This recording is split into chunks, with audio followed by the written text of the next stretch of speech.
Hi, everyone. I am Dr. Whitney Hollins. I'm an instructor in the Youth Studies Department, and I am here with one of our wonderful instructors. If you want to take a minute to introduce yourself. Sure. I'm Eris Johnson Smith. I teach designing curriculum, teaching and learning for diverse learners. I think this is my third year here at Youth Studies, and I've been really enjoying it.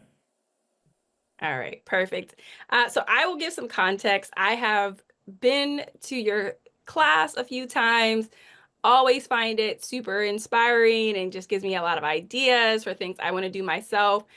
So I just wanted to dig a little bit into your process a bit. But for those who don't know, let's talk for a moment about culturally sustaining pedagogy. So what is that and why is it important, specifically as it relates to people who are going to be working with youth? Yeah, yeah. I think it's interesting. Trying to encapsulate what culture sustaining pedagogy is can be particularly difficult. In part because I think what is most important is that you're taking stock of who's in front of you, who are your young people, and then you're figuring out what is the curriculum that's going to best meet their needs, whether that is socio-emotional, educational, content-wise, skill set, right? And then you're creating a curriculum, a practice, a number of different styles to be able to meet those based upon the cultures of the students that are there. So it's multifaceted. It requires a lot of learning of who your students are, learning the communities that they come from, and then it also means sometimes unlearning the certain practices that you came through within your own educational practice that were particularly white, heteronormative, focused, and think about who are these young people I meet and what are the kind of cultural practices that will connect them to the content, connect them to the goals of this class or this after school program or et cetera. So Yeah, thank you. That's a good segue into the next question because, like I've said, I've visited your class and I've seen some really like interesting, engaging activities and assignments. So, what's your process as you're designing or thinking about things that you want to do in the during class or in the classroom? yeah. So I'm a facilitator. Like I'm not a lecturer. That's always how I've just worked in educational spaces. I came up through after school programming. And I am a very like kind of interactive facilitator. So I want to have activities and ways that young people and our students engage, not just kind of regurgitate or just have kind of discussion that doesn't really kind of lead anywhere or connect to the work that they're doing right now. So I think the most important part that I'm trying to do is make sure that they're connecting what we're talking about in our texts or to the work, to their practice, that they're thinking about them as students, right? Whether it's kind of currently or previously, and in other experiences, and then also who they're thinking about who their students are, who they think their future students will be, right? And so those are the pieces. So, and then the other part is that I love just like working with people, so I'm very community oriented. So I'm also just kind of focused on like how do we build community every time we're meeting synchronously and even asynchronously too, right? Um, because I also think that makes the work even better, right? It makes it more enjoyable, definitely more engaging. And so far, I've been able to see it where by the end of class and we're doing our final presentations, there's a lot of love and shout outs and big ups going on. So for the most part, I think it's working. So like I said, I have some favorite things that I've seen in your class. But for you, is there a certain assignment that you did this semester or last semester or activity in class where you're like, oh, this really hit, they really enjoyed this, they're having fun, I'm having fun. And if you could share, what is it and why? Yeah. Okay, so there's one that I do every time, and I look forward to it, and I always kind of play around a little bit with like when is the right time for it. And it's not even my exercise. It's one that is from, it's called a narrative for protocol, but it's one I've learned through my other job, and I've had a number of just great experiences with. And essentially, what I do is I give our students a prompt. They're in a group of, where it starts off as two. They first write down the story based upon this prompt. Usually, the prompt has been like, when have you resisted kind of an oppressive component of your own culture, right? So they write a story. tell a story like when they did that, and then they tell that story to their partner, and their partner has to listen to that story, but they also know that they have to listen because they're going to have to tell that story to somebody else as if it is their own.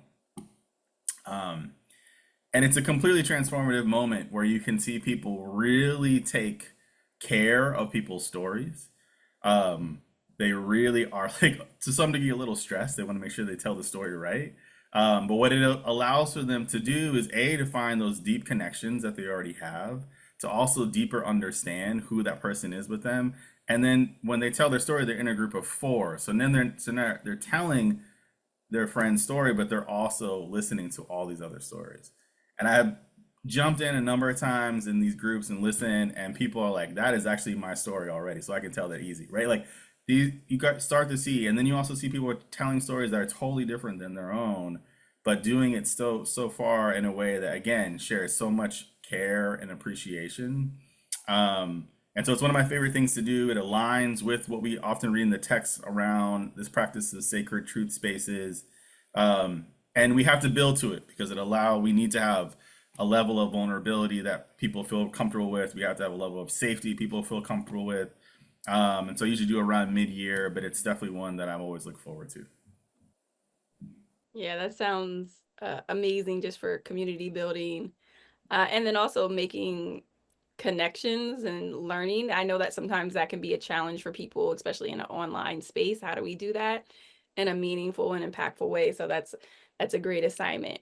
So thinking about people who may be doing youth work now or thinking about getting into youth work, do you have any words of wisdom for them in terms of it could be in general or related to, these practices of relationship building and culturally sustaining pedagogy and all of the things. Mm, okay, I will go with what I try to do. I don't know about the what I try to do is I try to find ways that I enjoy this work and that young people enjoy it. So whatever those connections are, I try to hone in on those very early on, which often means like getting to know who my students are, but it also means try to make all these educational spaces that I'm either leading, facilitating, or participating in light, human, um, and just appreciative, right? Appreciate you all spending time with me. They seem to appreciate me spending time with them. And so I do that by making sure that we have an engaging time, that your time doesn't feel wasted. Because, thing with young people is they can't leave, right? Like they're making the choice. And you want to continue to make the choice because you're also making that choice, right? You're making that choice to work with them, to spend time with them. And so ideally you want to figure out a way that it's going to be enjoyable for both people, right? For both parties. And I try to do that by, um, you know, having things that are engaging, that are interesting, that are fun, and then also that we laugh. Yeah, I think that's really important, and a beautiful place to end because I think sometimes people think impactful or meaningful doesn't go with engaging or fun or whatever the case may be. And they can, right? Overlap if we're really intentional and we get to know our who we're working with and we plan and we think through all of these things and we know who they are and what they like. There are opportunities to make things really fun and engaging, but also still meaningful and you can still learn. So I think you do a wonderful job of that in your class. And then I hope the students who are in your class take that and realize that that is something that they could do with the youth they work with as well. So thank you so much. I appreciate you taking the time to talk to us. And hopefully, some people will be in your class soon to see exactly what you do. I hope so. I enjoy it as much. I appreciate you taking time with me, and another big thing too is as much as I have been enjoying this, I've also been learning consistently. So that's a big part about too. Yeah, I think that's important. We're always learning, taking a learning stance, and we're learning from one another. Um, and getting ideas. And it's not about like, I'm the one who's doing this or I'm the one who's doing this. It's about me going to it's like, oh, that's something I want to do in my room. I told or my class, I revamped the whole assignment. I had a personal narrative assignment, right?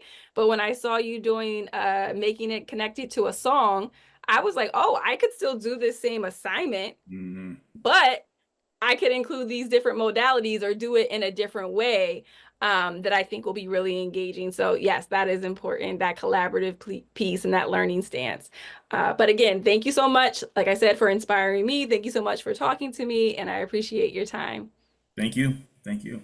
Bye, everyone.